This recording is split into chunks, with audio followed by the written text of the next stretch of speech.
excited to have Dr. Bryant, psychology expert and life coach. So thank you, Dr. Bryant, for being here, and come on up. Of course. Thank you, Carolyn. Okay. So happy Mental Health Awareness Month, right?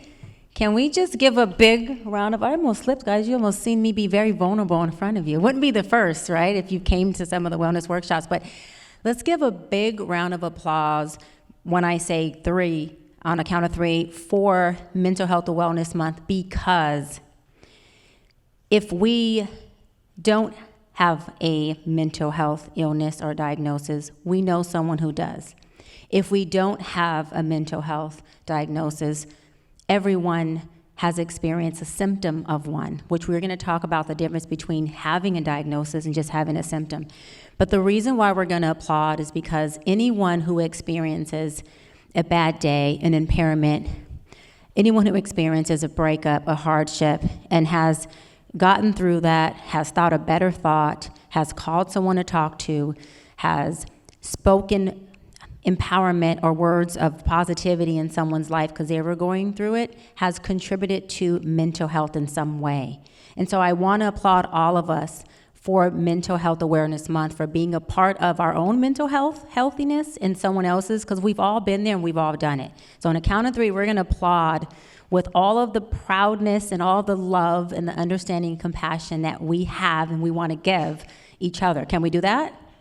All right, so when I say Happy Mental Health Awareness Month, that'll be the three. We all applaud and go crazy, okay? Okay, so Happy Mental Health Awareness Month. Yes, there we go, there we go. So today we're going to talk about the intro to mental health. A different type of workshop, because we're going to be getting into the meats and potatoes of not just wellness, but now what mental health means and what it stands for, and what are some of those trials and tribulations, and how can you help yourself obtain a better space of well-being, and how can you help your loved ones, and how can you identify when you are experiencing something that's more than just a life impairment, and how can you identify when someone you love is also experiencing that, and how do you intervene without pissing them off more, right? Without making them feel judgmental, and without making them feel isolated and alone, or causing more impairment than they already have. Because how many of us have tried to help somebody that we love, and we really have the best intent, and an argument comes from it? I mean, a blown out argument comes from it. Not only are they in a worse space, now you're in a worse space, and your good intent has now been made to look as though it was something bad. I've done it with friends, I've done it with family, and then I'm left feeling worse because all I want to do is help, right? So there's tools and there's a way that you help, and then I want to be able to give that to you guys, all right? So let's jump right into it. Let's talk about what is mental health in general, right? What is mental health, right? It's your state of mental well-being that allows you to cope with your everyday stresses and impairments, realize your abilities, okay? Embrace them, learn, work well, and how you contribute to your community. And your community isn't just your neighborhood per se. Your community is your household. Your community are your colleagues at work. Your community are your friendships. How are you contributing to those communities? And I want to add to that. How are your communities, your circle of wealth, your people, your colleagues, how are they contributing to your well-being? Right? Are you the source that they plug into and they recharge, but then you gain nothing but depletion because you're always recharging folks? Or are you plugging into folks, getting all the juice you need, and not contributing at all to their well-being? The way that mental health, the way that happiness, joy, success flows the most effective and fastest way is when we give back, recharge to what we plug into. Because what we deposit into, which is called equity, some kind of way magically is always available for us on those days that we need it. So it's very important to do that. Also, what does it consist of? Your mental health consists of, now if you've been, or you follow me on Instagram, or you've been to a wellness workshop here, I always talk about the 3-part house. Three-part house is how you think, how you feel, and how you behave. Your mental health consists of your three-part house being in alignment. When one of those parts of your house are out of alignment, you feel an internal struggle, and you start to feel an unease. And unease for too long causes dis-ease. Okay, so an unease, which is a dis-ease, causes disease, and this is why your mental health is extremely important, because it contributes to your overall well-being and health. So let's talk about your psychological. Your psychological is how you think. Are you thinking positive thoughts that will put you in a space mentally that creates peace, happiness, and joy? Or are you thinking distorted thoughts that put you in a place of low vibration, low spiritual feeling, symptoms of depression? Are you thinking, what thoughts are you thinking, right? And so mental health psychologically means you're thinking thoughts that create the combination of feeling good and being in a good space. Because I always say you have one job, and that one job is to be happy. You literally have one job, and that's to be happy. Literally. The job of being happy will pay you all of the financial you want and all of the priceless things that spend better than money, which is relationships, love, friendships, and good experiences, right? So let's talk about some examples of how you think, right? Do you have self-acceptance? Do you have positive relationships with other people, right? Is your environment mastered, meaning is it safe for you and others? Are you in a hostile environment where everything is an argument? There's a lot of resistance. There's always this back and forth type of play. That's unhealthy. It's draining. That's resistant. Okay? And also, do you have a feeling of purpose and meaning in life? And what are you doing to contribute to your personal development? That's all your psychological aspect of your mental health. And that's one part of your house. Okay? So if you can get that together, then you only have two more to go. Then that means that you're not as much of a mess as you were to begin with before you started. All right? So let's talk about your emotional part of your house, right? How you feel. Emotionally healthy people do what? They have strong and healthy coping mechanisms that help you get through trying times. Why do we need healthy coping mechanisms? Does anyone just want to try it? Why do we need to have coping skills and tools that help us get through things? Just anyone, spit it out there. Why do you think we need those? That's a necessity. I heard someone speak. Go for it, beautiful. Absolutely. Because whatever you don't manage will consume you. Whatever you don't manage will begin to manage you. Whatever you don't take dominion over will possess you. So, no ability to manage, regulate your emotions, then what happens? You become emotionally reactive. The ability to manage your emotions, which is just a coping mechanism, right? Then you become responsive. And there's a difference between reactive and responsive. Reactive is I can't regulate my emotions, so whatever comes up first is how I project onto this conversation or this situation or this disagreement. And reaction is stemmed from past triggers and traumas. So now not only am I bringing in how I feel about what's going on now, I'm bringing in all the stuff from 20, 30, 40, 50, however, whatever age you are, years, that happened from my mom, from my dad, from my brother, from my ex-husband, my ex-wife, a friend that I fell out with 5 years ago, because I'm being reactive. And reaction encompasses every trigger you have. That's why it makes things blown out of proportion. Response is you process before you produce. So you use your coping mechanism and your strong, healthy way of managing, not controlling, managing your emotions. How do I feel right now? Okay, I don't like what this person said to me. Okay, we got that. What did I not like about what they said? Their tone. Okay, so how did their tone make me feel? It disempowered me. It made me feel very small. So did their tone make you feel small? Or was there already a smallness in you that exists, that they watered? that they watered. So when you're in those situations, a person with a healthy, strong coping mechanism knows how to use that circumstance, process it to work for them, and say, wait a minute, if it made me feel small, that means I had small already in me. So let's deal with the trigger that's in me and get some sense of self and say, where at did I, as a little girl, as a little boy, at some point was I made to feel small? Because their tone of voice triggered me. Now let me do the work on me so that I can become a better person, not just in this situation, but within my overall mental health.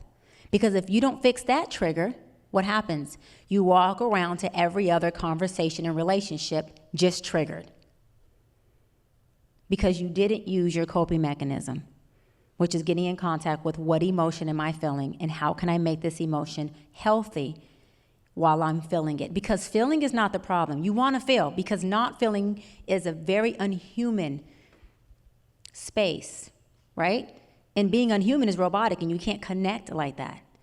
So the issue isn't feeling. We want to feel everything.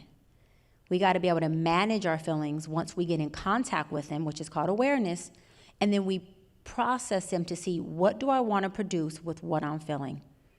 And the number one question you ask yourself is, how can I make this feeling work for my best interest? Nothing you go through, nothing you experience should ever be wasted, because it's really all working for your good. And if you open yourself up to the belief that all of this is working for my good, then the man who says he can and the man who says he cannot are what? Both usually right. That means that whichever way you think or believe is exactly what you will manifest and actualize. So process your emotions before you produce it, okay? And some examples of that is what? My all-time favorite. And I hope we get to do a whole, I'm self-projecting right now, guys, a whole workshop here at Guest on emotional intelligence. Because emotional intelligence literally is the solution when you have it to every single solitary problem, issue, disagreement in your entire life, especially when it comes to relationships. And when I say relationships, I mean parent relationships, romantic relationships, friendships, colleagues, your relationship when you're at the red light next to somebody, your relationship when you're having road rage. Emotional intelligence will help solve that. And it is the number one problem when you don't have it. Because emotional intelligence is the ability to articulate your emotions and concerns. Articulate, not project, not shut down, which is called stonewalling, and stonewalling is a form of abuse. That's a whole different workshop. And share your feelings with other people, not just people you like, but people in general.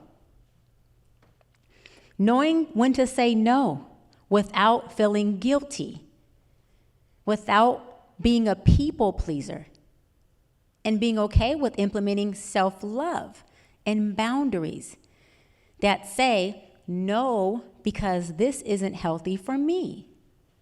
And articulate, it's not healthy for me because every time I go to dinner with you, I leave feeling worse because it's a hostile environment. So the boundary is, until you can communicate with me without being hostile and we can have a healthy conversation, I will not be going to dinner with you. But I leave the olive branch extended, right? So that when you decide to be healthy, I want part of healthy. But I know how to say no to things that do not empower us. It demises both of us as a couple and as individuals. That's boundaries, right? Feeling, that you have a strong support system of people who genuinely care about you, and being able to regulate and relax. Relax is a big one because that goes right up under self-care. I mean, honestly, just with the show of hands, how many of us, and we got to be honest, you guys, we cannot heal a lie. We got to be honest. How many of us really implement self-care as a lifestyle? Not as an intervention, not when you're burnt out, not when you're exhausted, not when the kids have gotten on your nerves, not when your partner has just tipped you off, so I need a break, I need a spa, I need a drive. No. How many say every Saturday or every Wednesday at 5 o'clock between 5 and 7, that's me time, self-care time. Everybody shut up. So as a show of hands, who does it as a lifestyle? If it's a gray area, I got you. Most of us don't. Most of us don't. That is your emotional, mental health. That is part of your 3-part house. So the ones that don't, I want to offer, you have homework. Start doing it. Self-care should be a daily routine, whether it's working out for an hour, taking a walk for an hour, on the phone with your guy friend, your girlfriend, somebody who makes you laugh. You have a favorite show, shut it down. And it can't be something that you're doing that contributes to your well-being. It has to be something you love doing that's free. And I usually tell my clients, they say, well, how do I figure out what that is? And I love that question because most people don't know what to do. What do they like? You get so caught up in what you have to do, you forget the things you like to do, especially as we become adult teen with responsibilities. And I say, what were the things you did when you were in high school that you just used to love to do that made no sense? Whether it was writing a book, reading a book, going for a walk, riding a bike, skating, walking at the beach. Over the weekend, my brother and I, we went to Long Beach, the beach, and we ran 4 miles on the strip. And the running part was cathartic and therapeutic. Watch this. But the self-care part, the part that made me happy and feel like the teenage girl and I was so excited for, was to run with my little brother. That was self-care for me. Like every time we were running, I kept looking at him. He's like 11 years young. He thinks I'm weird because I do things like I'll look at him and I'm playful because he's exciting to me and I love spending time with him and he's playful and we're just really close and so on. We're running and I just keep looking and smiling. He's going, what's wrong with you? And I'm just happy. And he's like, why are you so happy? And I'm thinking in my mind, well, I hope one day he takes a run with me and he could look at me and be as happy as I am to be with him, to be with me, right? But those things are self-care for me. So find the things that make you really happy. And something as small as him and I run a lot of 5Ks together. And I've always been the runner of the family. And my brother is a thicker guy. He's not like overweight. He's just a thicker type of guy. And so every time we run the 5Ks, we're either neck to neck or toward the end, he just blazes me. And the fact that he's my little brother, and I know that he looks up to me with a lot of admiration, anything that I see that he does better than me, I'm like, yes. I mean, I like have this overwhelming happiness. So another thing when we're running at the beach, we're getting towards our last lap, and I see him just take off. And every time he takes off and he beats me, I'm so excited. And then we had our mom who was on the monkey bars just waiting for us because she has a disability. I told a lot of you guys that when our other workshops, so she can't run and stuff, but she can wait and have a good time. But when we get to her, I always say, Mom, I'm like, Shane beats me, kills me in running every time. That is self-care for me because it lights me up. So what am I saying? Anything that lights you up, fills you up, turns you on, tops you off, that's your self-care. Your homework is to do that thing once a day, every day for the rest of your life. And then I want you to journal or email me. My email will be at the end of this PowerPoint. And just tell me, Dr. B, you were right. Just like, but I do like to hear that from my clients. But like, you were right, your tools work. Just say, you were right. I'm more relaxed. I'm more regulated. I'm better for myself. I'm better for my kids. I'm better for my friends. My excitement's back, okay?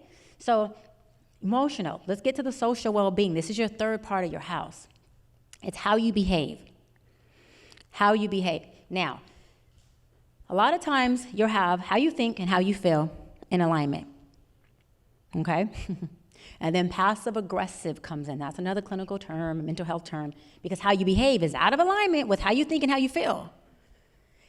And that can easily get misunderstood, okay? So, great example is one of my girlfriends, she went and did something without running it by me first.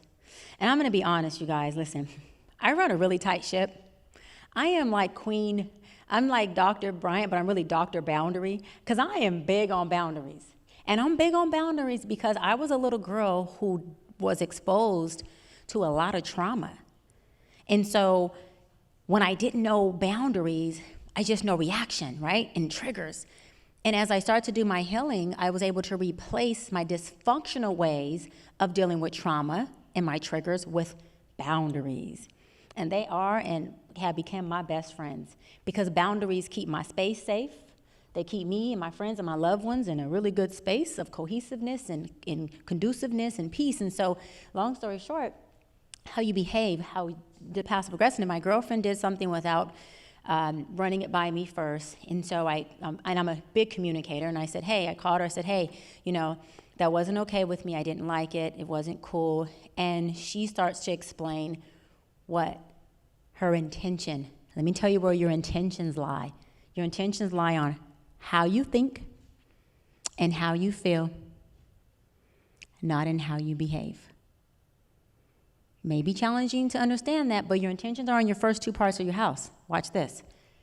Guess where I cannot see? I cannot see how she thinks. I cannot see how she feels. All I saw was her actions. So I had to explain to her, I don't get to see your intent. So if your intent is out of alignment with how you behave, what do we see in people? Their actions. What is the saying? Actions speak louder than words, right? Actions speak louder than words, right? Because we see actions. And actions is what we use our good judgment on to say if this person is consistent or how they think or feel about us based on how they behave and how they show up. So what am I saying? It's important to check in, because when I checked in with her, her intent was beautiful. But I explained to her, you have to communicate with me because I'm looking at the behavior and that didn't work for me. So because we both have emotional intelligence, we were able to solve that thing and get straight to solution and have peace. But you have to ask yourself, am I behaving in a way that matches how I think and how I feel? If the answer is yes, then you're in alignment. If the answer is no, you're being passive aggressive. There's no way around it. And so when folks start to question your intent or question how you think or how you feel, instead of becoming combative and resistant, acts. Courtney, I'm curious. You are questioning my ability to, let's go right into the PowerPoint, to create a peaceful, healthy environment for us, okay, as friends. How am I behaving in a way, or what's going on in my actions that's showing you different than my intent? That's emotional intelligence. Ask people, what am I doing that's making you think differently than how I'm telling you I feel? And give them the opportunity to articulate that to you. Because all they're doing is what? Helping you align yourself for them and for everyone else that's ahead of them. And you want to be in alignment, because being in alignment helps you cut a lot of conflict in half.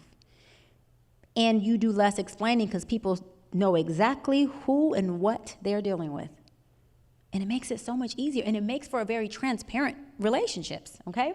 So your ability to create a peaceful and healthy environment for yourself, others, and coexist. Why is coexist there? Because I may not like this other person, but can I coexist with them, right? And allow opportunities for advancement. Because when you can coexist, which is emotional intelligence, with folks that you may not like or be conducive or compatible with for the sake of work or a conference or the bigger picture, opportunities for advancement open up like crazy. Because sometimes the person you don't care for is the person who is the door. Let me say that again. They're not standing at the door. Sometimes they are the door. Okay? So, 3-part house is what makes your entire mental health.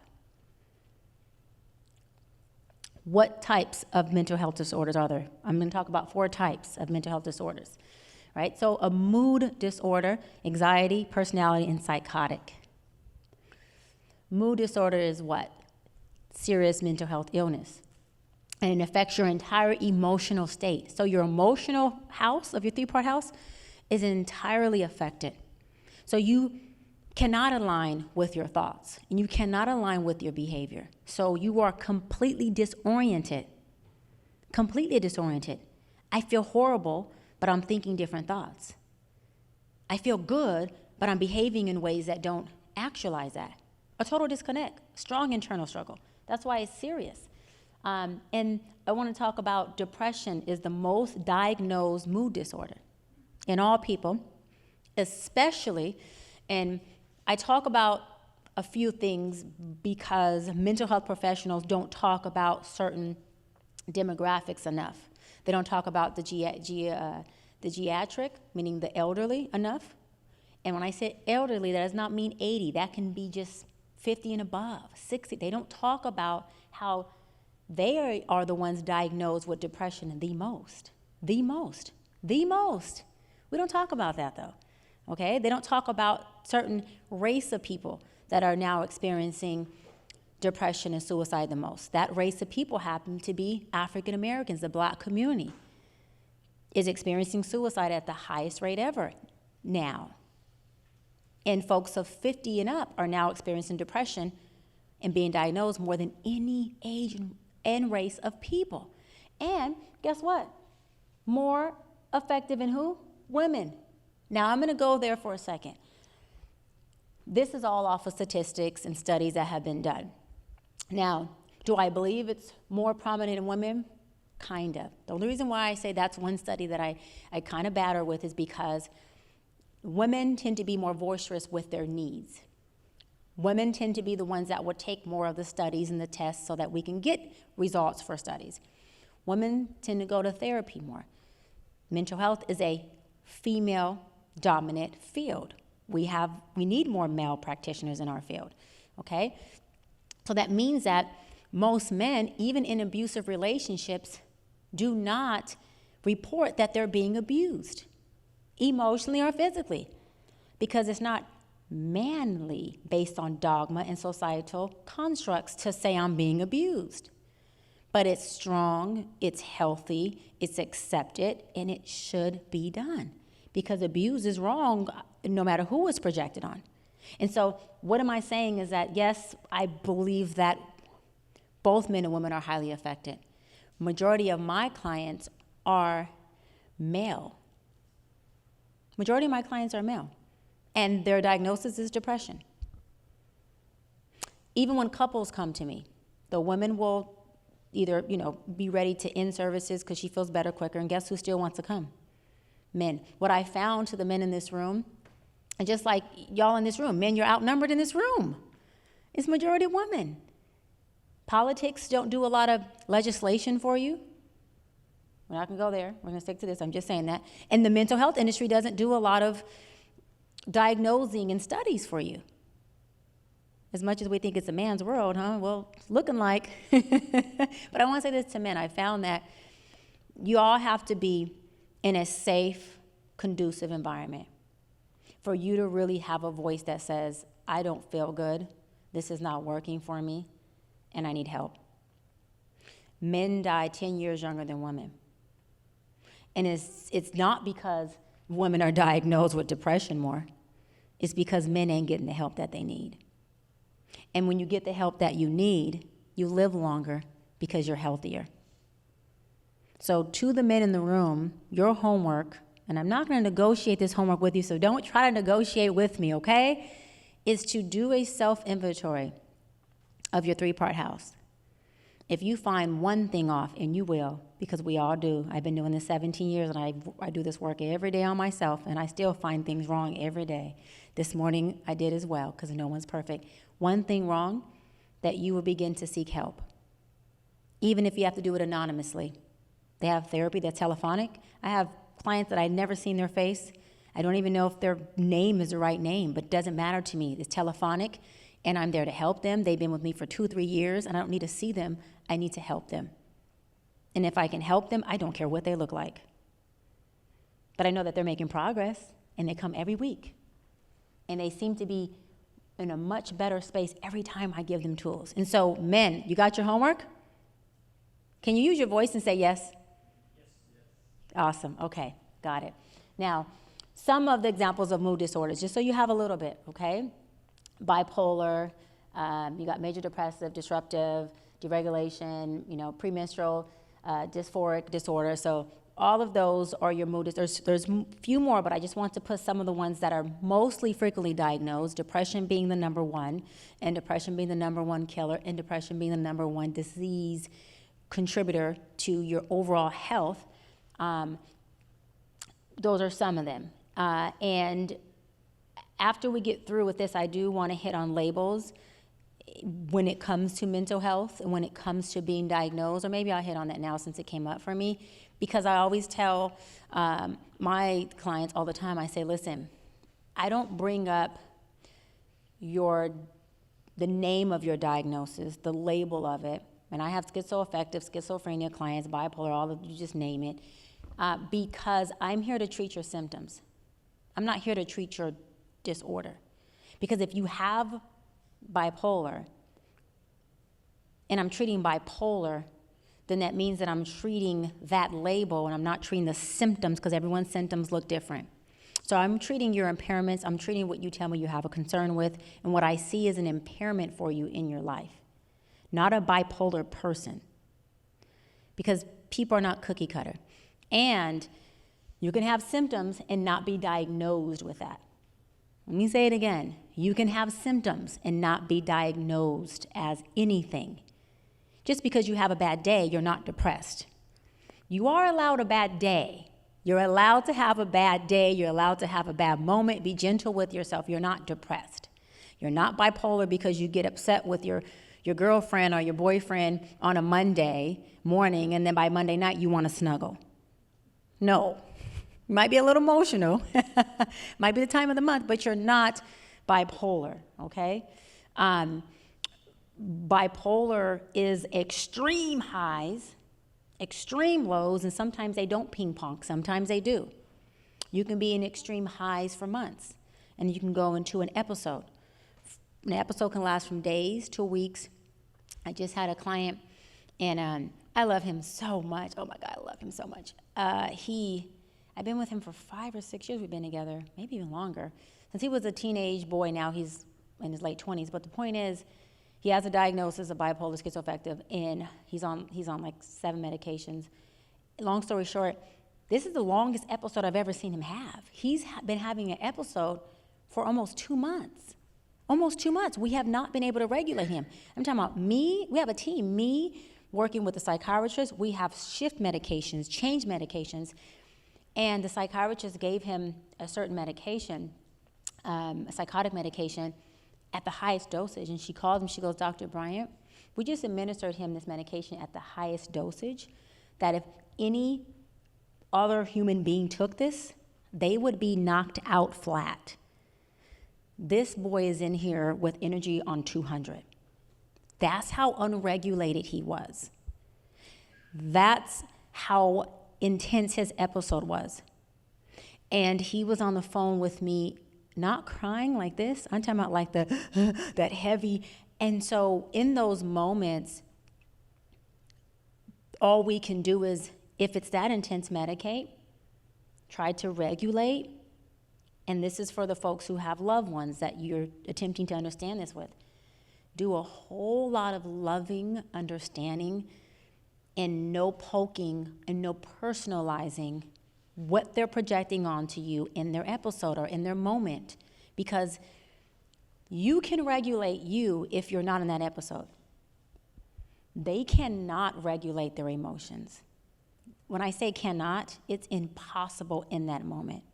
If they are taking medication, which is just a concoction, let's go there, of chemicals put together that are made to cut off your neurotransmitters so that your brain signals stop and regulate you. If that can't do it, then these people really can't. So have a lot of love and compassion, or deal with them in dosage. Hey, I can deal with you for 1 hour. That's all. I only have 1 hour worth of compassion and kindness. After that, I got to put my boundary up. You have the right to do that as well. But just wanted to show you the intensity of the mood disorders and why mood disorders are the most serious and severe mental illness you can have. Okay? And you got to handle that with care. And so, but again, the beauty of any disorder on here is once we figure out, and I say we because you're never in it alone. You have a team. If you go to a therapist, he or she's a part of your team. Your psychiatrist, your doctor, your parents, me up here as your facilitator, I am a part of your team. I want to help. Ask me, lean on me, email me. This is what I do. I eat, poop, and sleep this. This is what I do. I love it. You're not bugging me. Use me, please. But if when we get to the point, and it takes a little time of managing whatever you have going on, depression, anxiety, any of this personality disorder, psychotic, that you can live a great quality of life. And I want everyone to know that. It's not the end of the world because you have a disorder. It's actually, as crazy as it may sound, it's the beginning of your newness of your world. It's the beginning of us figuring out, how do we get you to a place of a healthy baseline? How do we get you to baseline? Because when you have any of these disorders, your baseline, which is your norm, becomes a dysfunctional norm. Dysfunctional doesn't mean that it's not functioning for you. It means you can't properly function in society without being impaired. But people get comfortable and their baseline can become dysfunctional if that's all you know. Just like a lot of people who have been trauma-based, trauma exposed, their baseline is trauma. So when they're in relationships, guess what they create? Trauma. So that they can be at baseline, so that they can function. So how do you change your baseline? You go in and you have awareness that, okay, my baseline seems to be trauma, or my baseline seems to be pain, my baseline seems to be sadness. How do you know that? What is it that you bring to every relationship that is a commonality? Is it peace? Is it love? Is it people pleasing? Is it codependency? Is it pain? Is it your mask? Is it this mask you wear where people think you're okay, but you are ripping and crumbling behind that mask? What is it? That has become your baseline. That is your norm. That is your norm. And that norm can be, for many people, it is dysfunctional and toxic. And it eats you up because you don't even know you're at that baseline, which means whatever your baseline is, your homeostasis, your three-part house, will always, keyword, always create thoughts, feelings, and behaviors and circumstance that help you get back to that baseline. So if your baseline is negative, what are your thoughts, your emotions, and your behaviors always going to do, whether you know it or not, to create and get you to what? Dysfunction, right? To get you to negativity. So sometimes people are doing the work. I'm changing my thoughts. I'm meditating. I'm getting positive thoughts, Dr. B, but it's not happening. But what's your baseline? What is your baseline? What does your homeostasis need for you to feel like you're functioning? Oh, you grew up in a household where all they did was argue and disempower. Oh, and threaten each other. Ooh, emotional abuse. Okay, so that's your baseline. So we got to change that first. So we start to do what? We start to create a new baseline. So that if we create a new positive baseline that's not perfect but positive and it's healthy, guess what your three-part house will always do? It has to get in alignment with anything and everything to give you your baseline. Positivity, if that's what it is. Uplifting, energy. If some people's baseline is just, they're always flying off the wall, and we're like, how can they do it? That's their norm. They've created that norm. So their thinking, feeling, and behaving is always trying to figure out, how can I think excitement? How can I feel excitement? How can I behave excitement? And dysfunction does the opposite. How can I think dysfunction? How can I find dysfunction? Because whatever you have to feed it what it is. There's dysfunction there. It takes dysfunction to feed dysfunction. When you decide to stop feeding it, you starve it. That's called growing pains, because that's where it gets real funky. And that's where the challenge is. And that's where people usually break and don't continue to move forward.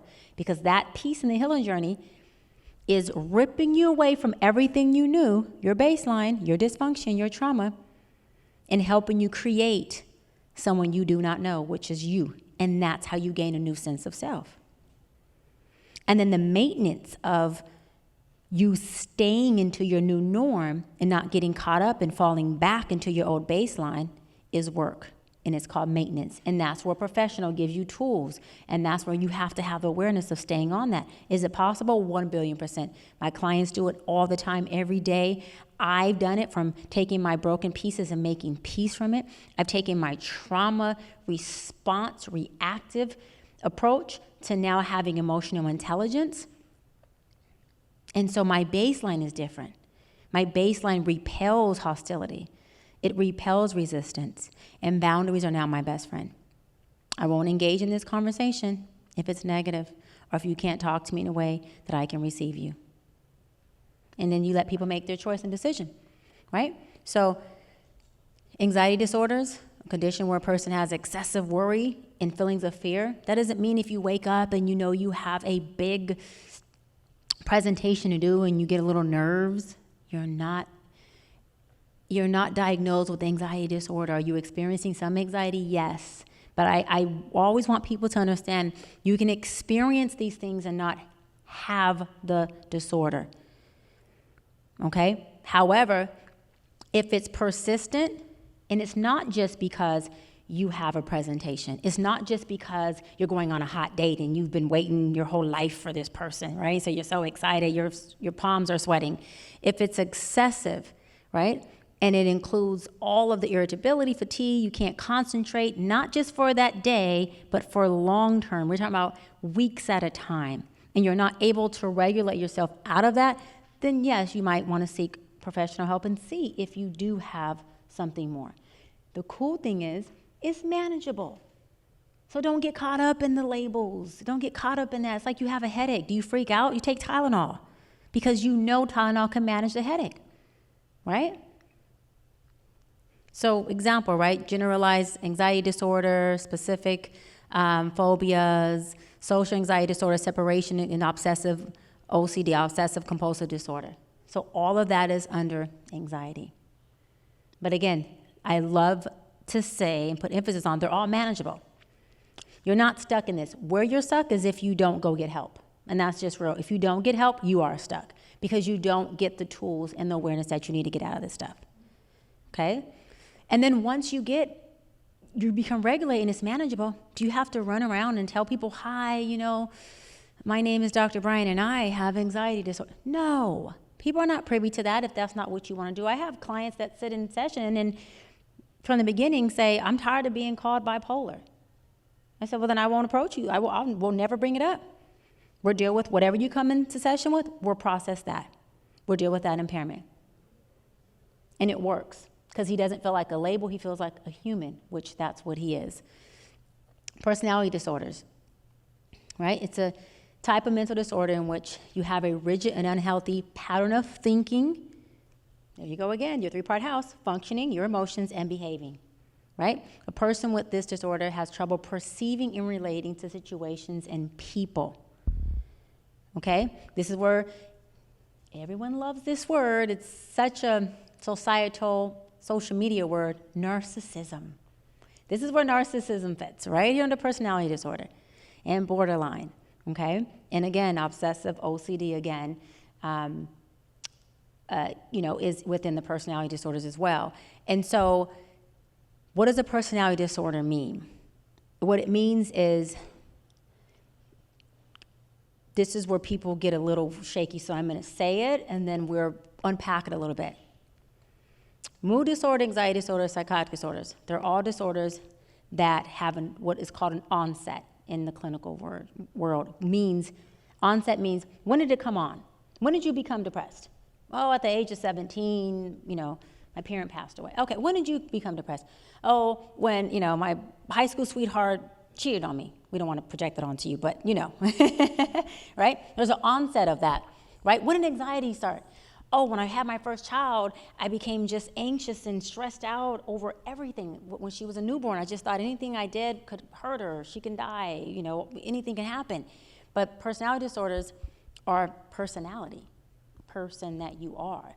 And there's not an onset of them.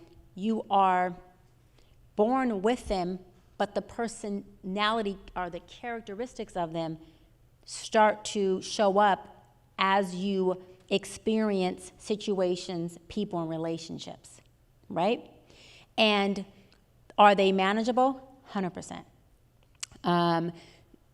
Does some of the management take medication? Yes, but not all. Not all. When you start to get into borderline personality,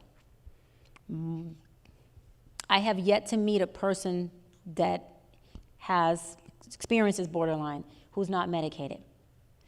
I'm not sure if you guys are into football, keep up with that, but Brandon Marshall, he's a really big football player. He also has a big podcast, him and his wife, but he was diagnosed with borderline. Couldn't control his anger, couldn't regulate his emotions, couldn't function, was very bad with authority. And so a lot of folks with personality disorders, especially the disorders that I named down here, they're not good with authority. They're not easily to be told what to do. This is why the disconnect between perceiving and relating to situations and people. They personalize a lot of stuff. They're not able to take in, process, and output. Everything is about them and why did you say it, and there's a lot of victimizing that goes on when it comes to personality disorders. And I'm telling you all this just so that you know some of the characteristics if you see it in yourself or in a loved one. But again, it's not circumstantial. This is their personality across the board, right? It's not just you and I have a conversation and then all of a sudden I'm saying, hey, I don't like the way you did this. I'm personalizing us. But with, the rest of my friends, they don't experience me like that. Okay, so this is across the board. And I am going to say that, and I'm trying to be very gentle around the personality disorders because there's a lot of labeling. There is a lot of misconceptions around that. That's just who you are. No, they're manageable. It is the most challenging for folks who have personality disorders to be in relationships. And it is very challenging for people to be in relationships with someone that has personality disorder. Because you will experience their characteristics at some point, no matter how regulated or managed they are. So you will have to help manage them or manage yourself because that's just who they are as a person. Okay? And again, they tend to hop from relationship to relationship, not because they're a bad person, because they just have a problem with that disconnect with relationships and people. So if you're a person who has boundaries and you leave relationships because you have boundaries in self-love and self-worth, no, you don't have a personality disorder. You have boundaries and you're smart and you're making good decisions. There's a difference, okay? But when it gets to personality disorders, if you have any loved ones or you yourself have some symptoms or been diagnosed with that, be very gentle with yourself. Be very gentle with that family member. Continue to manage it. It is a lifestyle that you will have to be shifting into. And understand that there's a lot of folks who experience that and who have symptoms of these disorders, but they're not diagnosed as it. And so do we all have something? The point is yes. I remember when I was in my master's program and I was looking at the DSM, which is our diagnostic statistical manual that has all the disorders in it. I'm like reading through and I was telling my professor, I'm like, I have all this stuff. Like I have one of all these things. And he was like, please just don't read all of it because you will start to try to diagnose yourself. Because I was like, I have some depression, I have some anxiety, I have some adjustment. Sometimes I feel like I can be a little confident, which is narcissistic. And so at the beginning, I had to understand the difference between the confidence, the arrogance, the narcissism, and everything else. So just be gentle with that. And psychotic disorders, right? Severe mental disorders that cause abnormal thinking and perceptions, some hallucination. People with psychosis, right? They lose touch with reality. They don't perceive and see things, and it's not just a perception and a thought. They're actually optics of what they're seeing is hallucinant. It's very hallucinogenic. And delusions and hallucinations. So what is that? Schizoaffective, schizophrenia, brief psychotic disorder, delusional, substance-induced psychotic disorders, and then, paraphernalia. So substance abuse is one that is huge. And what is a substance abuse? It's a mind-altering alcohol, substance, drug, whatever you use. All it's doing is altering your mind. That's all it's really doing. Of course, much more when you go in the deeper spectrum of the addiction and things that can come from it, but all that substance does is alter your mind. Even food being a substance alters your mind, okay? Sugar is a substance, it alters your mind. Caffeine is a substance, it alters your mind. Substance inducement in the space of psychotic disorders alters your mind to a place that takes you and disconnects you from reality. and it causes an impairment in your world and in the world of the people around you. And so at that point, when you are in a psychotic disorder or substance-induced psychotic episode, there is no three-part house. That three-part house is out the window. How you're thinking, feeling, and behaving is irrelevant because it's coming up in a very altered state of mind that can be delusional, or not can be, is delusional, and it's hallucinogenic, so you're hallucinating. So at that point, there's no alignment. And you're disconnected from reality, which was what my client I just described, who was having the longest episode of his life, he is very in that space of hallucinating. And so all we can do is facilitate him. His mother had to admit him into a mental health facility. And if anyone's been there, I sympathize for you. I understand that it's not a good place. If you had loved ones in there, no one likes to be in there.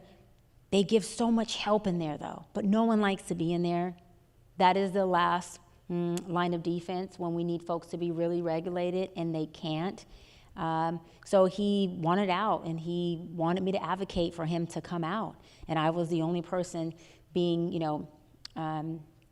that he was my client that can advocate. And I had to tell him, listen, I love you, and I have your best interest at heart, and you are probably going to be very mad at me. Won't be the first time, but I cannot advocate for you to be released because you're not ready.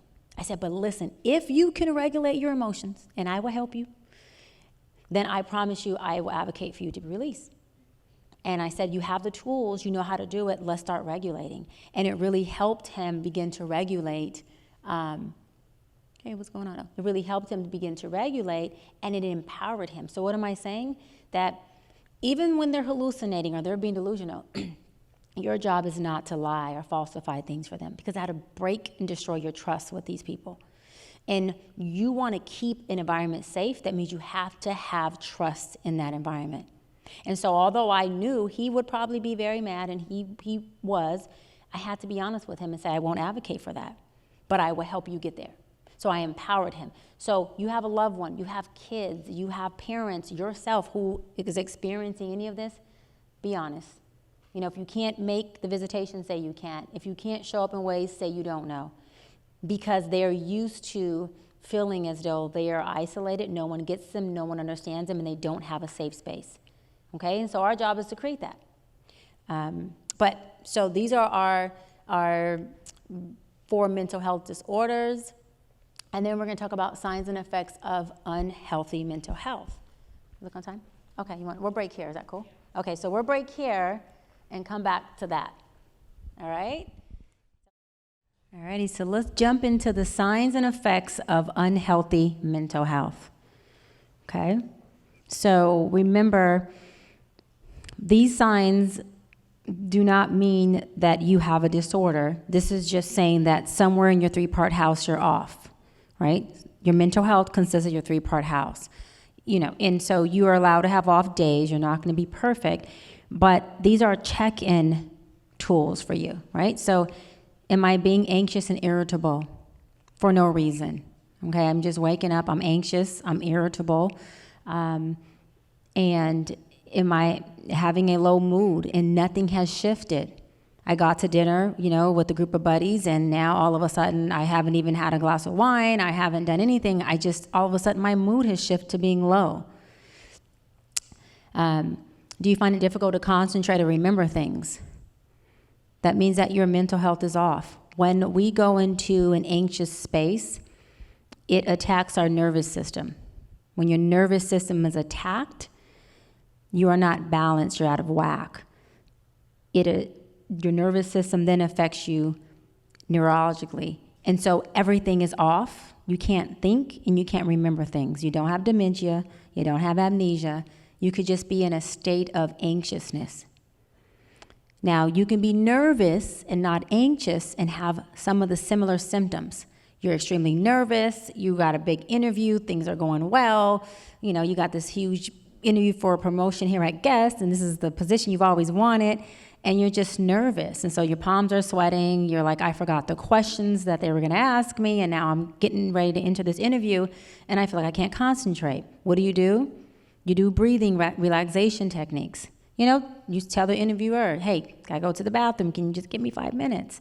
And go in there and you literally just calm your entire body, limb by limb, and you make sure everything is not moving, meaning your arms, your legs, literally, and you just breathe as slow as you can. Bless you. You breathe as slow as you can just for a few minutes and remind yourself, I can be nervous.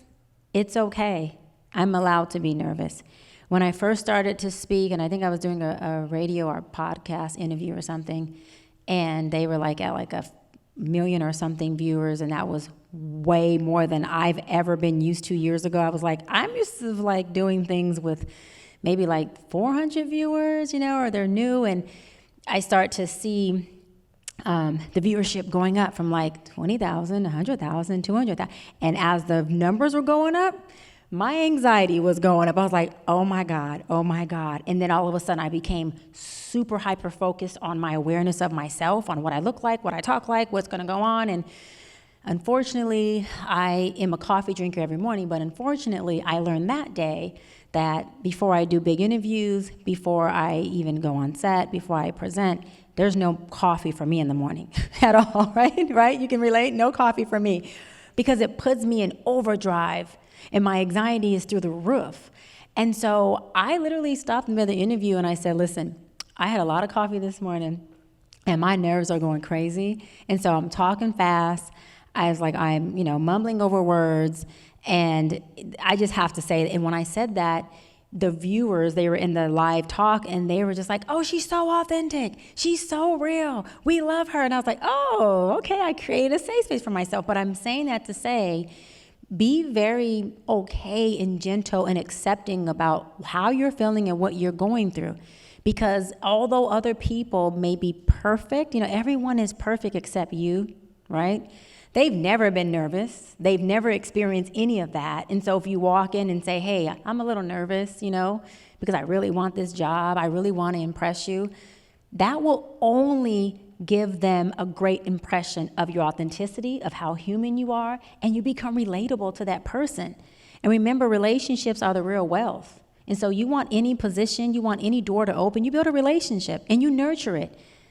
And you come transparent and human with that person. You don't have to be perfect. People don't want perfect. They just want peace and they want connection and they want a healthy connection. So again, if you're losing sleep, right, you see changes in your mood for no reason. Not because you had an argument, not because something happened, but you're very moody, okay? And she's like, yeah, I can relate to that. Damn it. But, if you're feeling hopelessness, right? Coarse thoughts of suicide, sense of worthlessness, lack of appetite. For some folks, they, maybe lack of appetite is something that works for you and you think it's not an impairment. But even if it's not an impairment because you may be wanting to change your diet, you still want to look into why did your lack of appetite all of a sudden come into play? Okay, what does that mean? For example, my grandmother recently passed, rest in peace. She came home to my house in hospice, and she was there it was a fast hospice. They said she had 4 to 6 months. Oh my God, no. Baby, when she came there, she had 2 weeks, and my mother and my brother, like clockwork, she was sleeping on the couch because she wouldn't let us order a hospital bed. She's a diva. And she said, don't you bring the hospital bed in here. I said, okay, no problem. It's whatever you want. So she would sleep on the couch here, and I would sleep with my head connected to her head every night. Every single night she was there. And I didn't even realize that I had no appetite. I had to administer medication every 2 hours, every 1 hour, every 6 hours, every 8 hours. And then she'd wake up in the middle of the night and ask questions like, how long is this going to be? And what's happening to me? And I don't want to transition, and I don't want to leave you. And so I would be up, and she's crying, and I'm crying, and I'm living, she's dying. You see the polarity in that? And my point of saying that is that I was so caught up in something bigger than me and outside of me that I lost like 9 pounds in, I think, 12 days because I had no appetite. None. And sleep was irrelevant to me at that point. So what am I saying is that didn't mean that I had a diagnosis or something was impaired about me. I was in a space where my fight or flight came in, and I went into a space of showing up for her. And so what I'm explaining to you is you want to check your environment to say, okay, maybe I'm losing sleep, or maybe I'm restless, maybe I'm irritable. Where is it stemming from, right? Am I caring for somebody for 2 weeks? And so I have the right to feel what I'm feeling, but let me manage it better? Or am I just waking up in my normal days every day and I'm losing my appetite, I'm losing my sleep, my moods are fluctuating, and I don't like the way it makes me feel, and it's affecting my relationships? Then you have to look deeper into what's going on, okay? What's going on? And Grandma passed on, very peaceful. Just to give you guys a happy ending of the story, we asked her 3 questions. Are you happy? Are you at peace? And are you pain-free? And when she got to me, her pain was at a 10. And she said yes to all 3. And when she said yes to all 3, my brother, me, and my mother, we jumped up like LeBron had made a slant, like a dunk. We were like, yeah! We were like, oh, wow. We did our job. And she took her last breath with me in the room, just her and I, and it was after I told her, Mom, you don't have to fight. We love you either way. I'm going to hold your hand the entire time through the transition. You'll never be alone. And then 20 minutes later, I looked over and I was like, I was just playing about that. No, but she took her last breath. So it was very peaceful. But soon as that was done, I'm leading up to this, soon as that was done and I processed my emotion, I let myself feel what I feel, a lot of support and love, guess what came back? My appetite. I was like, oh, actually, I am hungry. Actually, I do want to go out to eat. You know, I all of a sudden became extremely tired because then I had an interest in sleeping. So I want to show you that if it's circumstantial like that, then you're just going through a small season of your body showing up for the occasion that it's needed to be strong in. That is okay. Don't beat yourself up. But if it doesn't happen for a reason, then you want to check in with the professional and say, hey, what's going on with me? There's some things that are going on. But I do want to follow up with, if you do experience grief or someone does pass away, and I'm using the advice that I'm giving you, then you do want to make sure you go seek professional help, because grieving and grief is real. We had a whole workshop on that. And so although I have my own personal therapist, I'm also going to a grief therapist that the hospice has offered us for a whole year. And I said, heck yeah, I'm taking it, because I got to be good at my best to be able to give my clients my best and to be able to give you guys my best. So again, mental health is me thinking about my well-being, but also how it affects everyone else I come in contact with, because y'all are my community, right? And so I have to make sure we are all in a good space, but first I have to be that, to project that and provide that, okay? So that's very important. So any of these are signs of something's off with your mental health. Something's off. Check in and get your 3-part house in alignment. Ask your questions. What am I thinking, feeling, and behaving? And what's my baseline? What's my baseline? Trauma and mental health.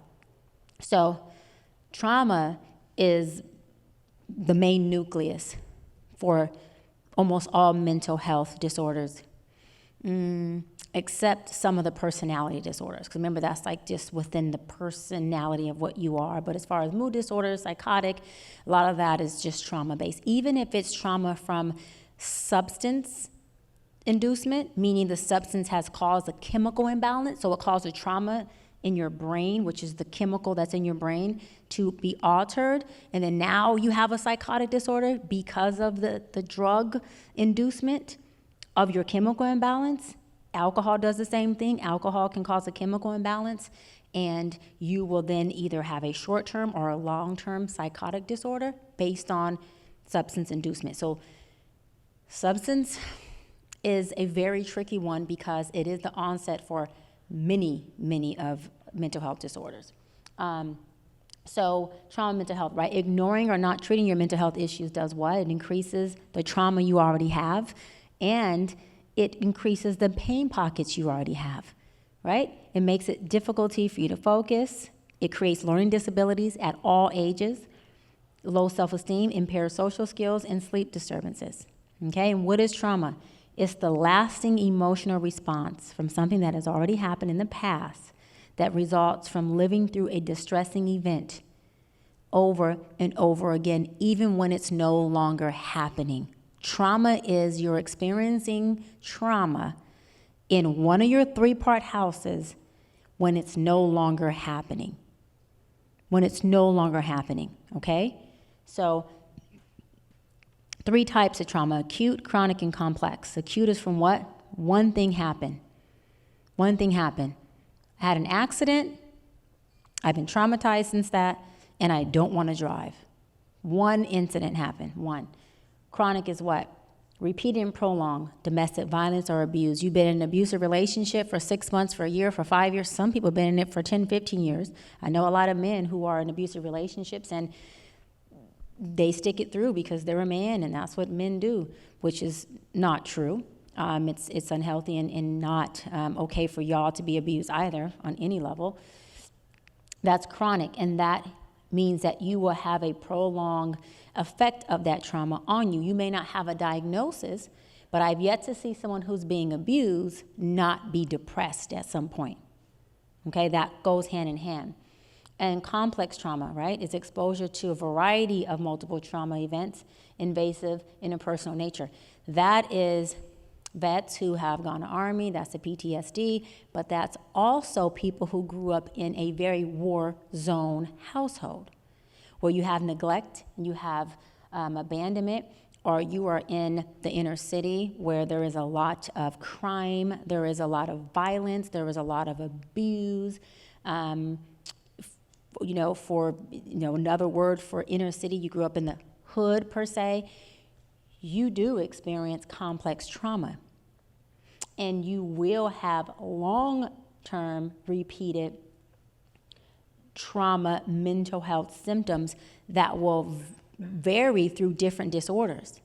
And so a lot of times you have folks who grow up, minorities for the most part, that grow up in certain environments that are either being underdiagnosed or overdiagnosed because you either have too many symptoms and they don't know where to place you, or you have not enough for here, but enough for here, and you're being underdiagnosed. You're being undertreated or overtreated. Either way, it's a deficit to your mental health, right? And so these are the different traumas. Is there anyone on earth who's never experienced any trauma? Absolutely not. We've all been exposed to some type of trauma, whether it's in the house or in hostile argument or something happened at school when you were a kid. We've all been exposed to it. So mental health disorders that are caused directly, proven by studies from trauma is what? PTSD, right? Post-traumatic stress disorder, the acute stress disorder, adjustment disorder, reactive attachment, disinhibited social engagement disorder, and unclassified and specified trauma disorders. And so the unclassified specified trauma disorders are just other disorders that, what I said earlier, that do not, you have symptoms of, say, 4 different disorders, but you don't have enough to fall in one or the other. So it goes unclassified and unspecified. But it's still, you're still traumatized enough to where you need help, but they may not have a label per se for your symptoms, okay? But trauma is something that is just extremely, my mom says it's best. She said a mountain doesn't have roots, and so, your words can move mountains, right? And so mountain, you just push and it moves, right? It moves to wherever you put it. But you look at a vine, a vine has roots. And then it grows which way? And it spreads where? Phew. My house has these brick walls that I call hedges, and we have green vinery. And that thing just grows like crazy. If I was to cut down that entire vine, I'd have to cut all of my hedges around my whole property. I'd have to go into the ground and uproot it, and those roots go deep. So what am I saying? I'm saying that trauma is not a mountain. It's not something like a conversation that can be moved. Trauma is a vine, and it's deeply rooted, and it affects everyone this way, and that way. And in order for you to heal or treat it, you can't just cut it off your wall because it grows right back. You can't mask it. So you have to seek help for trauma. You have to get in contact and have awareness of trauma, and you have to be okay with identifying what your trauma is. For me, my trauma was abandonment. I experienced a lot of abandonment as a little girl and a lot of neglect. And I grew up to be an abandoned woman. And I started to look at my 3-part house, and I'm like, ooh, I'm thinking better. I feel better sometimes, but I am sure misbehaving. I am misbehaving. I am showing up in all my trauma. And my trauma is showing up in arguments. It's showing up in all kinds of ways. And I had to get help. And I went to my first therapy session my freshman or sophomore year at Cal State Northridge. And I will never forget this woman. She had a very authoritarian approach. And I sat in and she goes, hey, okay, so what's going on? And I was like, oh, well, not much. I went in there with my mask. And she told me straight out, well, I guess our session's over because if you don't have any problems, we don't have nothing to talk about. And I was so offended. I was like, what do you mean? Like, I'm here. So I got some issues. She's like, well, we don't have any problems and nothing's going on. You can just leave my office. And so I remember leaving because I was a victim at that time. I hadn't did all my healing, and I thought, this woman, she's in the wrong profession, and you don't tell anyone that. And because of course I was in some of my narcissistic traits that I later on was like, what's that? And so I go back next week, and she's like, oh, you're back. And I'm like, if this woman says anything again to me like this that's unprofessional and rude, I'm gonna rip her a new one.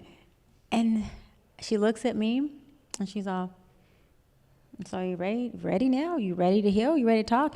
And I guess she can tell by my eye contact, because she took that tissue box and put it down simultaneously as I just, she said, okay, now we have a session. Now we have a session.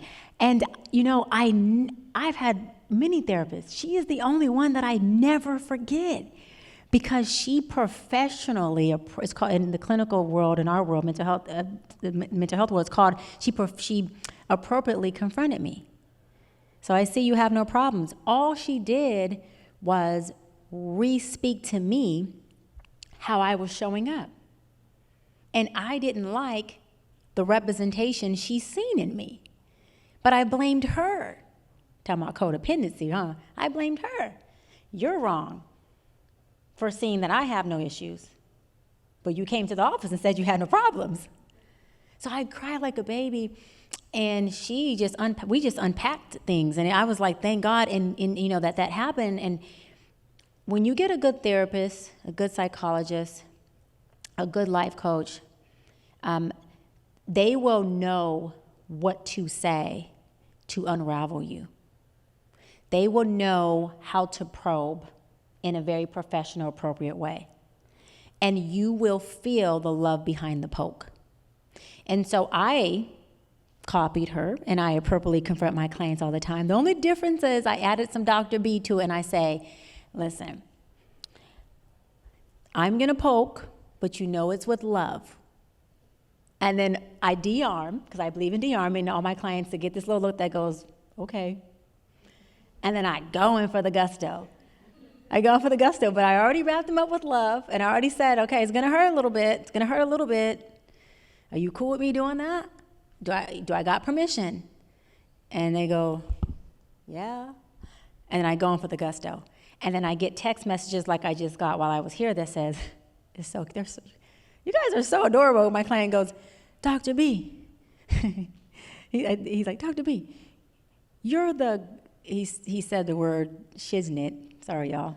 He says that word in text because I let my clients be authentic, because authenticity is the nucleus of healing, okay? If you can't be real in your session, you're in the wrong session, wrong therapist. He said, you're the shiznit, you're the goat. What you told me to do, which I didn't tell him, I offered it, what you told me to do worked. And he sends me the screenshot of an engagement between him and he's trying to co-parent. And then he goes, you're the goat. And so I hit back and said, I'm so proud of you, you're the real goat. But I'm showing you how with this young man, I had to appropriately confront him. Like I said, but it's going to be with love. Are you ready? And I went in, and de-arming, he opened up. And so, again, trauma is something that therapist unpacked with me, and she showed me my vines, and I was able to see my root, and I seen all my dysfunction that was in that root, And then when she got to the very beginning of where the root started, I was able to meet this really soft, compassionate, loving, gentle woman or young girl at that time who just wanted to be loved, protected, and safe. And that was me. And I was like, wait a minute. So all those times I was cutting up, that's all I wanted? Yeah. But you didn't know how to articulate it because you were never taught emotional intelligence. You were never taught how to say, I want to be loved, or I want to be protected, I want to be safe. And so you showed up in ways that you thought would send the message that says, if I fight you with my words or with my fists, then you should get that I don't feel safe with you, right? You shouldn't fight me back. But that's passive aggressive. But when you come from trauma, that's all you know. You know how to communicate from a trauma-based approach.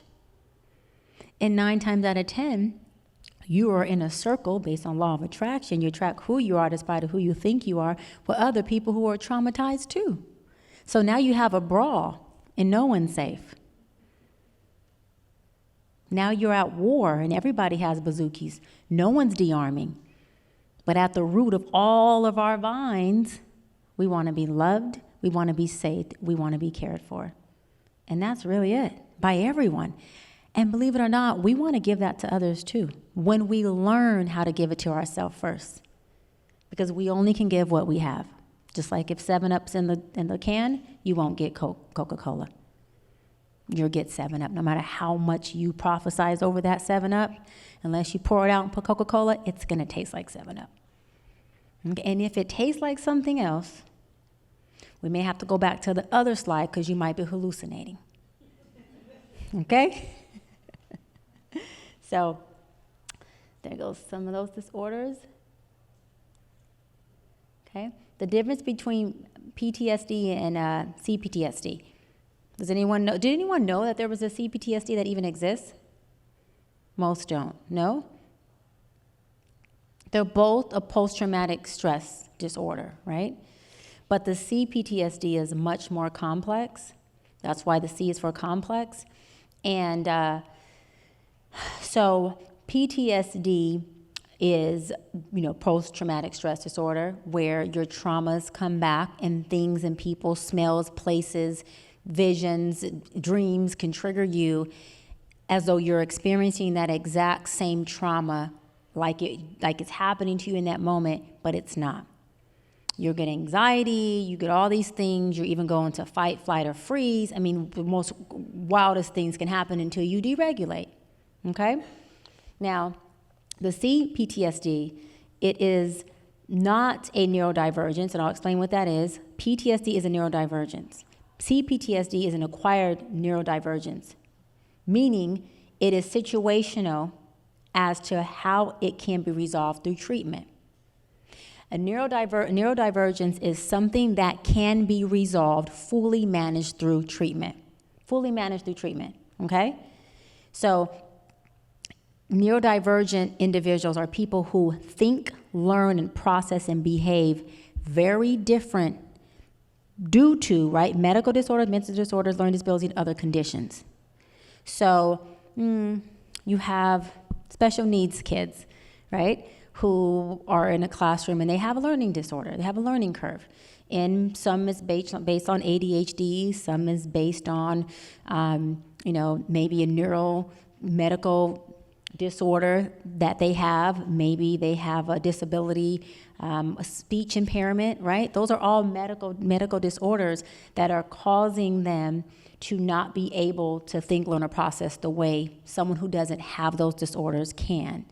And I don't like using normal functioning because I don't think anyone is normal functioning. I think that word is skewed, and I feel like we all have our own norm of functioning. Our baselines are different. So it's unfair to say your normal functioning and mine isn't based on what? The comparison of each other. Now we're really going back to 2 slides over, and we're going to end up in depression because we can never compare because we have two different experiences of life. So neurodivergents are folks who have that disability.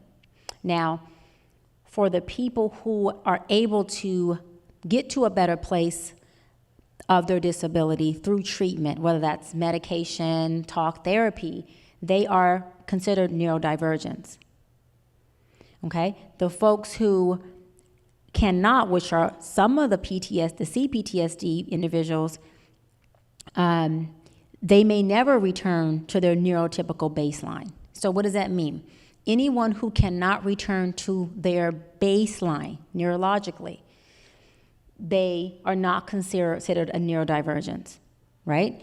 Those are a lot of the people who have the CPTSD. The CPTSD is more complex than PTSD because it also involves multiple traumatic events, okay? And it also involves some mood disorder symptoms, right? So PTSD, that just means trauma has affected me. I've either been abused, I've been at war, and I am very, very triggered when I'm around someone who is speaking at a loud voice, even if they're not arguing. That triggers my abuse trigger and pain pockets. That's it. But if I hear babies crying, I'm fine. If I hear the TV on and they're laughing, it doesn't trigger me because it's not someone screaming. It's not loud. It doesn't startle me. It doesn't directly associate with my abuse or my one single traumatic event. The CPTSD is complex, meaning you've had multiple traumatic events. And let me go further. Most folks who grow up inner city in a very hostile environment, in a very high crime community, they're not PTSD, they're CPTSD. Let me tell you how we know. Their test scores, K through 12, are always much lower. They are usually the kids that are in the special needs class. Their entry level to at the collegiate level is often 0 to none or extremely low. They are the ones that go on to do good in entrepreneurial type of stuff.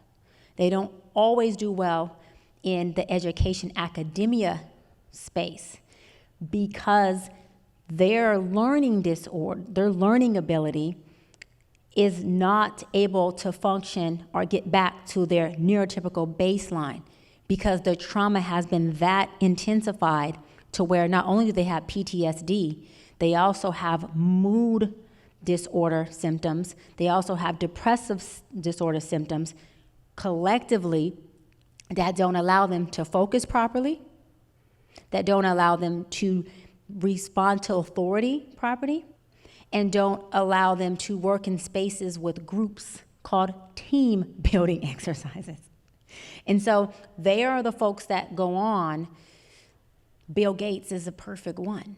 He went on and, I'm not Bill Gates, owner of Apple, y'all help me out. Steve Jobs. Steve Jobs is the perfect one. If you read his book, he talks about a lot of substance and drug inducement that he did and how for him, sometimes it helped him function in certain ways, but he also talked about how he was a very isolated person, how he wasn't always the nicest person, that he enjoyed being by himself. He enjoyed building his business and doing it his way and how he wanted to do it, and that him functioning in academia or in the space of education wasn't his thing. Him and his father bumped heads a lot because he didn't want to go to high school. He dropped out of high school and he got involved with weed and different things that his father wasn't okay with. And so he's an example of when I say there are certain traumas or there are certain folks who have the CPTSD who will never return to the neurotypical baseline. The neurotypical baseline is where folks, they have a curve when they do studies. The middle of the bell is the norm.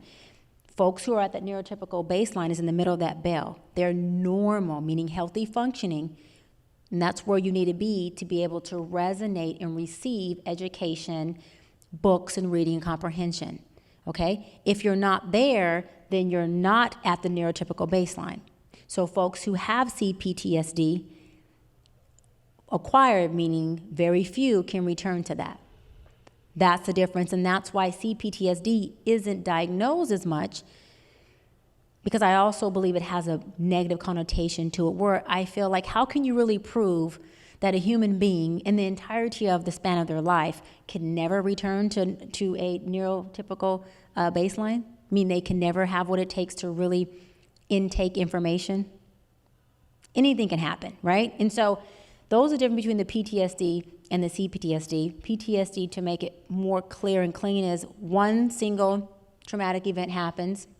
You're triggered by that one event, everything associated to it.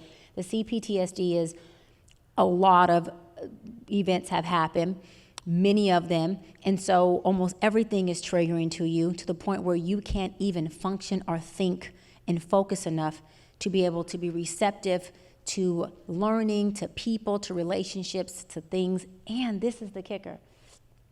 PTSD and CPTSD can coexist, meaning you can be diagnosed with both. And that is a very, very, very, very challenging diagnosis to have, okay? So tools, and this is our last slide, so get your questions and comments ready. And we do have some books that I want to give away as well. And so if y'all have books that you got from last workshops, I would love to sign them. We can take a selfie. I have books now. I can sign those as well, and we can take a selfie. The only request I have is that you @ me if you put it on social media, _ Dr. Bryant, so I can repost it, okay? So just tools on how to improve your mental health for yourself and your loved ones, right? This is for yourself, and I did loved ones separate because it is very different. You yourself, listen, we are connectors, okay? You got introvert, extrovert, then you have the ambiverts. I'm an ambivert. Ambivert means you are introvert, extrovert together. The politically correct word is ambivert. I call it a hybrid because it's easier to remember. I'm just a hybrid. I'm introvert, extrovert. I can turn it on like my dad says, and I'm ready to go. I can work the room. I'm good with relationships because I'm a connector. I'm like my antennas just love to connect with people. I love just the heart space. I'm an intellect, but I love the heart space stuff. And so connecting with others is important. They did the study, I think maybe some of y'all might know it, they did the study, I think it was over in China, where they had a group of infants and they did not connect, touch, or do anything with them. I think it was for a few weeks or maybe even a month. And they fed them, everything but touch and connect with them. Fed them, did all that stuff, kept them warm. They had, their development was demise, and it was underdeveloped by like 80-something%. The other babies that they just touched and connected with and loved on, perfect development. Some were excelling in their physical development. And so it's shown that connecting with others. And of course, we want to use our boundaries. We want to connect with people who recharge us, connect with people who are conducive for us. And what recharges all of us is different. My mom, I've talked about this before, she's extrovert, so what recharges her is like, yeah, yeah, yeah, yeah. And that will drain me after a while. That's a lot.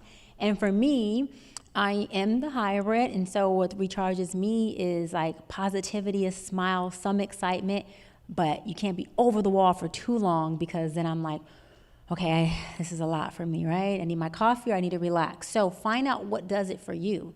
And so you can pick your circle, accordingly. I always say misery loves company, but guess what? So do good people. So do happy people. So just find your company.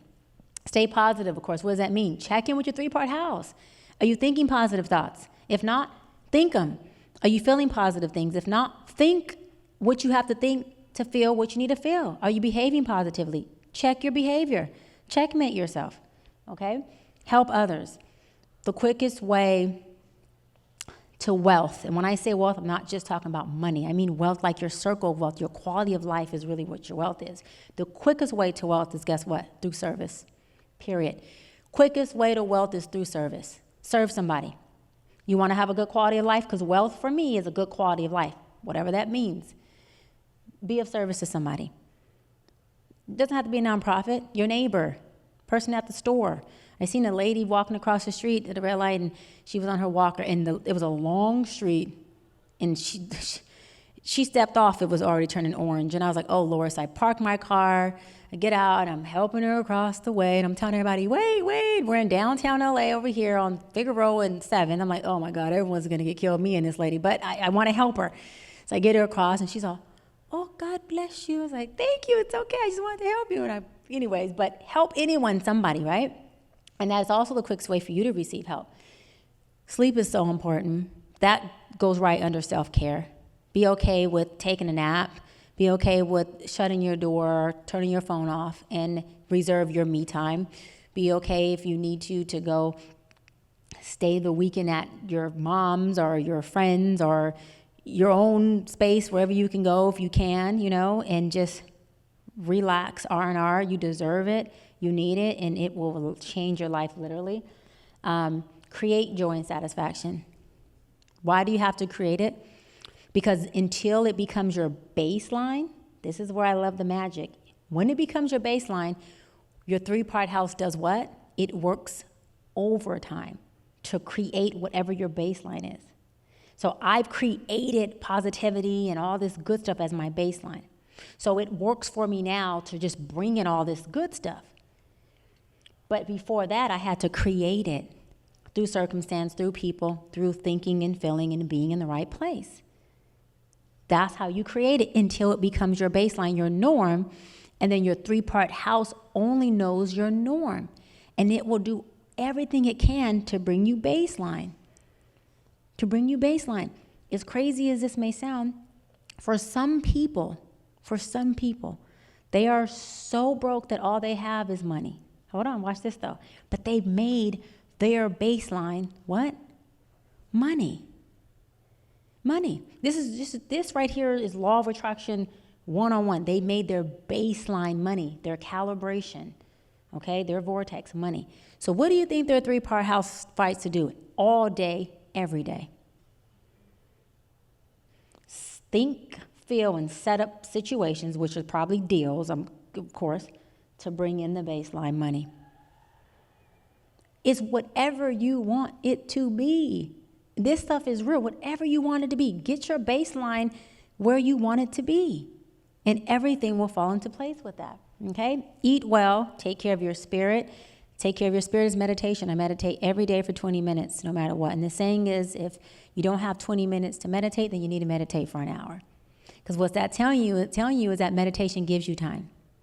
It slows up things. It opens up doors for you. It opens up rooms for you. It makes space for you. Okay, because no one needs to make space for you. We talked about this in our meeting early, me, you, and Carolyn. You make space for yourself, or you don't make space for yourself. Either way it goes, it's your dominion. You create it. So what do you want to put in the oven? What do you want to put in the oven? You want chocolate cake, vanilla cake? You have options, abundance. Use them. But you got to think that. So that can become what? Your baseline. So your 3-part house could do what? Always give you what you think. Abundance. It happens. Abundance. Do not suppress your emotions. Instead, effectively express them. I can feel what I want to feel. I don't never water down how I feel. I just shift up how I deliver it. Empower your loved ones. That's the best thing you can do when they have any concerns, whether it is a disorder, it's just a life impairment, it's just they're having a bad day. Empower them. Be respectful and non-judgmental. Nobody wants to deal with a self-righteous person. I'm already in a rut. I don't need to know that you know that I'm in a rut. That doesn't help me to know that. It doesn't empower me. Build a safe space, right? A safe space relationship for people to discuss their feelings and what they want. Make it safe for people to say, this is how I feel as well, and this is what I need from you. And if you can commit to that, deliver it. If you can't commit to that, be honest and say that's something that I can't commit to. That goes against my values and my boundaries. Can we renegotiate this? Or is this a deal breaker? That's just the reality of some relationships, of most relationships, right? Focus on their strengths and their abilities, not their illness. No one wants to hear all day long that they're sick, even if they have a cold. Focus on what they can do. Can they eat? Can they drink? Can they watch a movie? Can they go for a walk while they're sniffling? No one wants to hear they're depressed all day long. They know that. They feel it. What can they do? Can you take them to a spa? Can you go on a walk with them? Can you bring them into nature? Can you play some good music for them? Focus on what you can bring that empowers, support and encourage involvement in decision making. Up until my grandma took her last breath, even when she stopped talking the last 2 days, she couldn't open her eyes, she couldn't talk, she just was breathing. I would still go up to her and say, Mom, I'm giving you your morphine. She didn't nod or anything. I just wanted her to know that I'm going to respect your dignity until the last day. I'm giving you your morphine. I would say it 2 or 3 times. Sometimes I get an eye thing, or sometimes I get a little hand squeeze. That meant yes, but I knew I didn't want her in pain. But I still respected her dignity, and I made her a part of the decision making. People don't want you to control them. They want to have their own internal locus of being a part of the decision making with themselves. That's respect, right? Respect the decision the person makes about their own life, about their own life. And so when you do these things, you're empowering your loved one. You're helping them get through what they're going through. You're not being a little self-projector of I know everything, or, I'm going to talk about more about the stuff that makes you feel bad. That's what you don't want to do. You don't need to avoid it, because it's not avoidant. They know what they have, and they know what's going on. And the best question you can ask is, what can I do that can help you feel better? What can I do that will help you? Because if I really love you, the true essence of love is I want to give you what you need. Ego is I want to give you what I got for you. But love is, what do you need from me? Because if I got it, I want to give it. What do you need from me? Okay, I've never done that. Can you teach me how to do it? Can you tell me where to get it from? Because I want to make sure I can provide it for you. And that's the essence of respect, which is married to love. Remember, ego is giving folks what you have for them. Love is, what do you need from me? And being open to hearing that. Even if what they need from you is to fall back or be quiet or be positive, whatever that is, you got to be open to that, because that's what they need, and they are different than you. Voila. Thank you so much.